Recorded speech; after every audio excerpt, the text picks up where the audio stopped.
Throwback lang po mga kamisyon, nakita ko lang po itong video po na ito nakasip po sa akin at dati po natin silang tinutulungan dyan sa Barangay Villa Padua, Gumaca, Quezon po guys, no.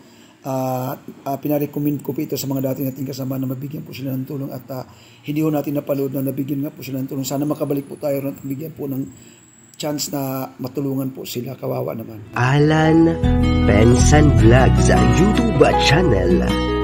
Mapagpalang umaga po mga kalingap. So andito po tayo ngayon. Ito yung last day ko siguro dito sa Gumaca Landing Pad. At ako po magpaalam na po muna sa inyo mga kalingap. Ako po uuwi muna. At sama ko po ang ating kapatid si Birador guys, no, para ipasa sa kanya yung aking mga scouting dito na hindi pa napunta ng ating Kuya Bal. Oo. At siya na rin magdesisyon kung ito papasa sa kanya sa pabahay. Siya na mag-repre kay Kuya Bal dito. At yung iba ko pang kuan at iba ko pang mga na-scout dito guys, no. Samahan niyo po kami. Maraming salamat po. Ito nga po pala ang ating Kalingap Birador. Yan, may kalab shoutout sa inyong lahat, ano, at narito nga tayo mga kaibigan. At sasama natin si Kuya Alan, ano, Pinsan Vlog, doon sa kanyang mga in-scout at para malaman natin yung pangyayari doon. So tara na Kuya Alan. Okay, tara. Okay guys, samahan niyo po kami. Ay, mga kalingap, kasama po natin ang ating brother Birador guys, no, para puntahan po si Nanay Dilia guys, yung ating huling scout po rito. Ayan po. Tingnan niyo po yung mga kabahayan po dito.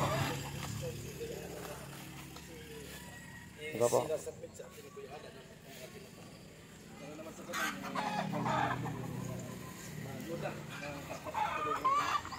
Habang wala pa yung mga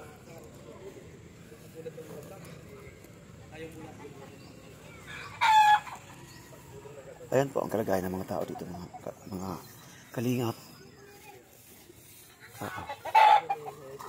Ay, magandang morning. Ayan po, kasalukuyang nag-aayos ng kanyang mga kalakal si Nanay Dilia. Saan po galing yan? Doon sa tabing dagat, sa ilalim ng Kabakawan. Kumusta po kayo? Magandang umaga po. Andito po ako, Nay, para yung nabidyohan ko po kayo nakaraan at interview ko po kayo. Ako po aalis na po dito sa Gumaca. Babalik na po ako ng Maynila.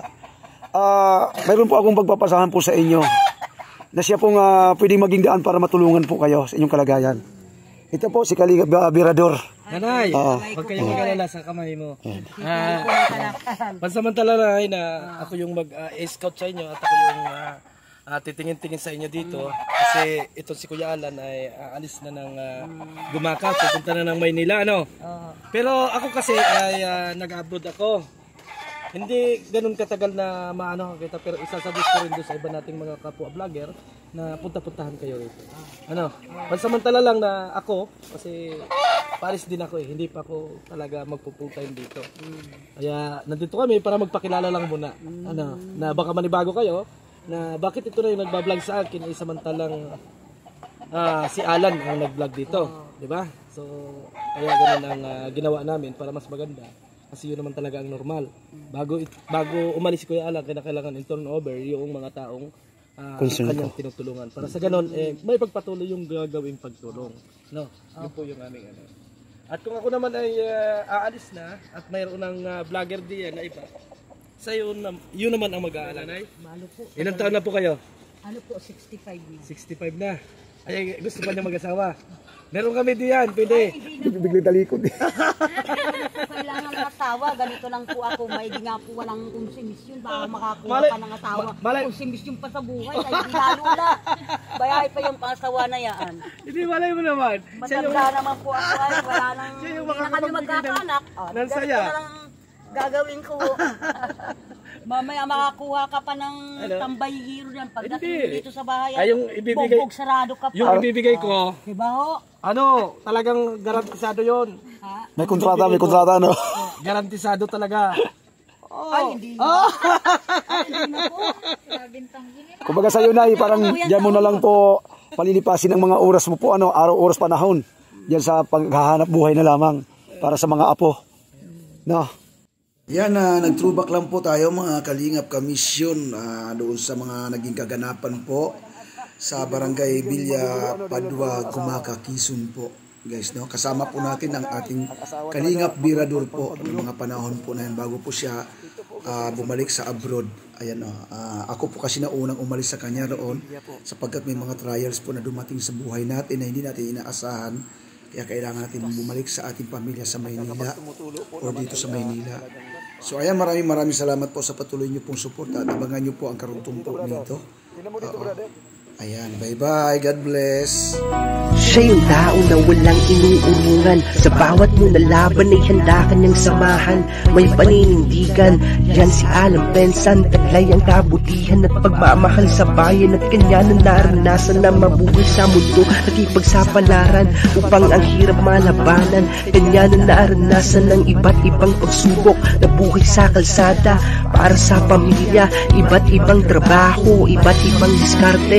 Nagwawali sa kalye para makarami ng maibong na barya. Pagkain para sa pamilya, basura na tinipon para may pangbaon. Mga anak na nag-aaral sa eskwelahan, patuloy mong kinagaan kahit pa man nahihirapan. Pagkat ang iyong nais ay para sa kanila at makaahon sa hirap at lalo kang nagsumikap. Sila ang dahilan kaya patuloy kang nangarap.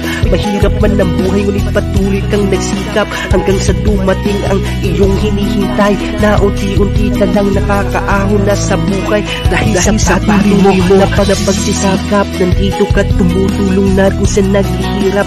Iyong binabahagi ang biyaya sa iba nung panahon ng pandemya. Nandyan ka sa tabi nila na nakahandang tumulong sa abot na makakaya. Naging inspirasyon mo ang iyong mga pamilya na hindi ka iniwanan kahit noong kahirapan. Kaya ngayon binabalik ang kabutihan at tulong mo sa kapwa ang iyong ginagawa at iyong pinapakita. Kaya mga kalingap sa iyo ay humahanga.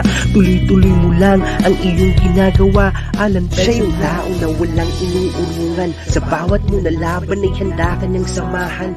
May paninindigan, yan si Alan Pensan. Taglay ang kabutihan at pagmamahal sa bayan at kanya na naranasan na mabuhay sa mundo. Nakipagsapalaran upang ang hirap malabanan. Kanya na naranasan ng iba't ibang pagsubok. Nabuhay sa kalsada para sa pamilya. Iba't ibang trabaho, iba't ibang diskarte. Nagwawali sa kalye para makarami ng maibong na barya. Pagkain para sa pamilya, basura na tinipon para may pangbaon. Mga anak na nag-aaral sa eskwelahan, patuloy mong kinagaan kahit pa man nahihirapan. Pagkat ang iyong nais ay para sa kanila at makaahon sa hirap at lalo kang nagsumikap. Sila ang dahilan kaya patuloy kang nangarap. Mahirap man ang buhay ngunit patuloy kang nagsikap hanggang sa dumating ang iyong hinihintay na unti-unti ka lang nakakaahon na sa buhay dahil sa patuloy mo na pagsisakap. Nandito ka tumutulong na kung sa naghihirap.